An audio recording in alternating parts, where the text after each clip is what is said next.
Hi hello नमस्कार, मी Suvarna home kitchen मध्ये परत एकदा तुमचं अगदी मनापासून स्वागत. सगळ्या सबस्क्रायबरचे धन्यवाद, सगळ्या व्ह्यूअर्सचे मनापासून आभार. मी आज तुम्हाला खूप छान अशी रेसिपी दाखवणार आहे. सध्या आपल्याकडे भाद्रपदातले 15 दिवस चालू आहे, म्हणजेच श्राद्ध पक्षाचे दिवस चालू आहे, म्हणजेच पित्रांचे पण दिवस चालू आहेत. कोणी पित्र म्हणतं, कोणी श्राद्ध म्हणतं, कोणी पक्ष म्हणतं. तर त्यासाठी आपण एक खास पदार्थ करतो. मी तुम्हाला आधीच्या याच्यात पण दाखवले वडे कसे बनवायचे. आज मी तुम्हाला दाखवणार आहे थापीव वडी कशी बनवायची त्याच्यासाठी. आणि श्राद्ध पक्षालाच केली जाती असं काहीच नाही. कुठे कुठे तर मुलीच्या डोहाळ्या जेवणासाठी पण आई तिच्या हाताने करत असते, स्वतःच्या छान असं मुलीचे डोहाळे पुरवण्यासाठी. किंवा मग आपल्याकडे भाजीला काही नसलं तरी आपण छान अशी पातोड्याची आमटी असं म्हणतो. कोणी पातोड्या म्हणतं, कोणी थापीव वड्या म्हणतं, कोणी खिशीच्या वड्या म्हणतं. अशी मी आज तुम्हाला तोंडाला चव येणारी अशी खूप छान अशी रेसिपी दाखवणार आहे. तर त्यासाठी मी इथे घेतलेलं आहे 1 वाटी डाळीचं पीठ. हे माझं घरचंच डाळीचं पीठ केलेलं आहे. पीठ छान आपल्याला चाळून घ्यायचंय, म्हणजे वडे आपले छान सॉफ्ट बनतात, गाठी अजिबात बनत नाही. 3 ते 4 हिरव्या मिरच्या घ्यायच्या आहेत. 1 इंच आल्याचा तुकडा घेतलेला आहे आणि 3-4 कढीपत्त्याचे पानं घेतलेले आहेत. इथे जर तुम्ही लसूण खात असाल तर लसूण पण टाका, पण बहुतेक आपण जेव्हा देवाचं काही करत असलो किंवा मग नैवेद्यासाठी काही करत असलो तर आपण लसूण खात नाही, म्हणून मी आज टाकत नाहीये. तुम्ही जर लसूण खात असाल तर जरूर टाका, चव खूप छान येते.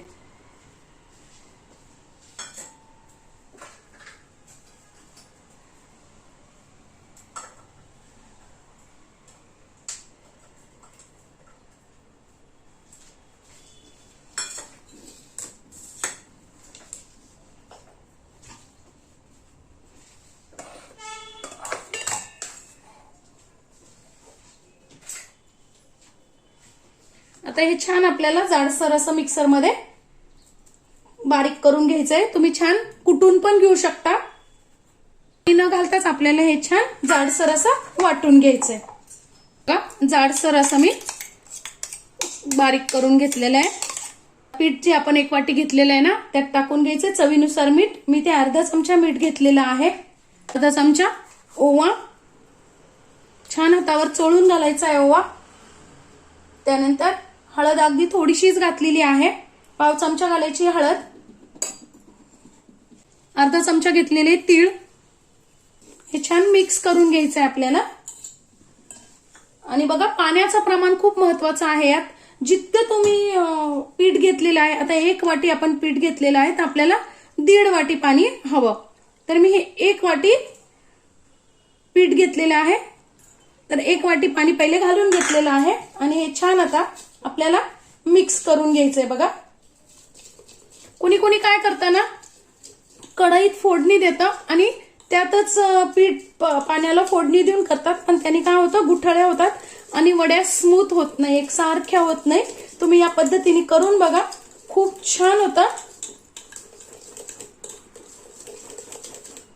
बघा, मी असं छान मिक्स करून घेतलेलं आहे. आता आपल्याला असं गुठळ्या न होता असं मिक्स करून घ्यायचंय. आता बघा, याच्यात एकही गुठळी नाहीये, असं छान मिक्स करून घेतलेलं आहे. आता कढईत 1 पळी तेल टाकून घ्यायचंय आपल्याला फोडणीसाठी. तेल छान तापलं की आपल्याला टाकून घ्यायची अर्धा चमचा मोहरी. मोहरी छान तडतडली की आपल्याला टाकून घ्यायचं अर्धा चमचा जिरं, 1/2 चमचा हिंग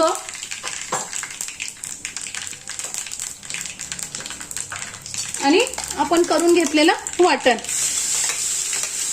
त्या मिक्सरच्या भांड्यातच आपल्याला 1.5 वाटी जे पाणी लागतं, 1 वाटी पाणी आपण पीठ कालवून घेतलेलं आहे आणि अर्धी वाटी मी मिक्सरच्या भांड्यात घालून घेतलेलं आहे.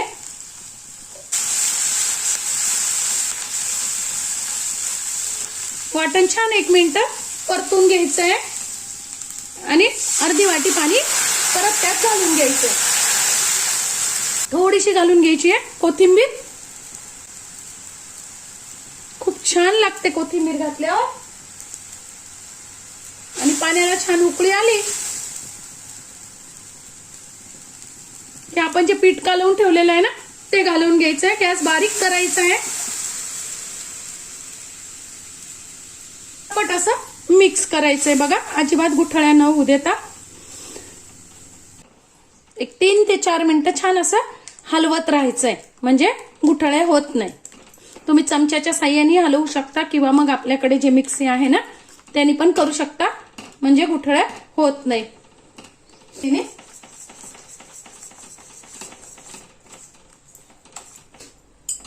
बघा 3-1 मिनिटं झालेली आहे. पीठ छान घट्ट व्हायला लागलेलं आहे. गोळा आपला छान असा तयार झालेला आहे. आता एक 5 ते 7 मिनिटांसाठी आपल्याला छान वाफवून घ्यायचं आहे, म्हणजे पीठ छान शिजलं जाईल.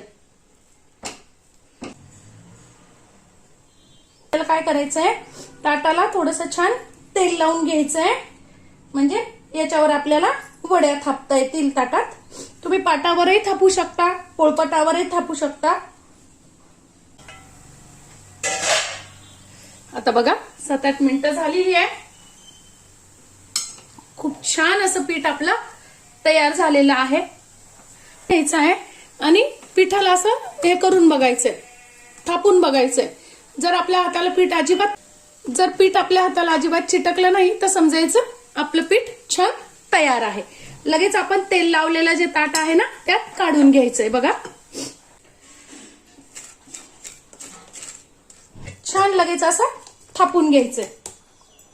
तुम्ही हाताने पण थापू शकता, अजिबात चटका बसत नाही. तुम्हाला हाताने नसेल जमत तर तुम्ही असं चमच्याच्या साह्याने, वाटीच्या साह्याने पण करू शकता. काही तिने खूप पटकन होतं, काहीच वेळ लागत नाही. या प्रमाणात जर केली तर अतिशय सोपी अशी वडी आहे. तोंडाला खूप चव येते नाही आणि खूप पातळही नाही, अशी अर्धा इंच जाड अशी होईल एवढी वडी आपल्याला छान थापून घ्यायची.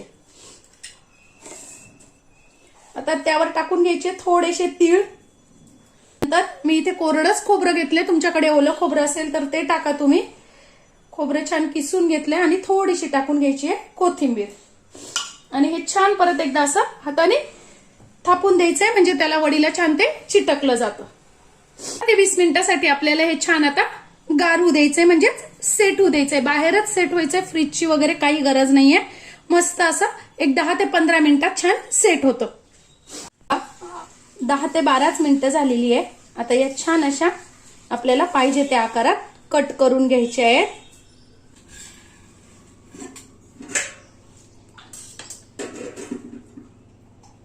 बघा किती सुंदर, अगदी मऊसूत, काही न चिटकता, ताटालाही अजिबात चिटकलेला नाही.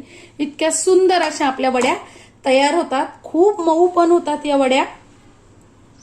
बघा खूप मस्त अशा वड्या तयार होतात. जर आपल्याकडे कधी भाजीला नसलं ना तर अशा वड्या आपण नक्की ट्राय करू शकतो. नैवेद्यासाठी तर करतोच, पण इतर वेळेसही आपण अशा तोंडाला चव देणारी अशी ही वडी अगदी सोप्या पद्धतीने, आणि हे जे मी तुम्हाला प्रमाण दाखवलं हे अगदी योग्य प्रमाण आहे. आणि तुमच्या वड्या पहिल्यांदा जरी तुम्ही करत असाल तरी छानच होतात.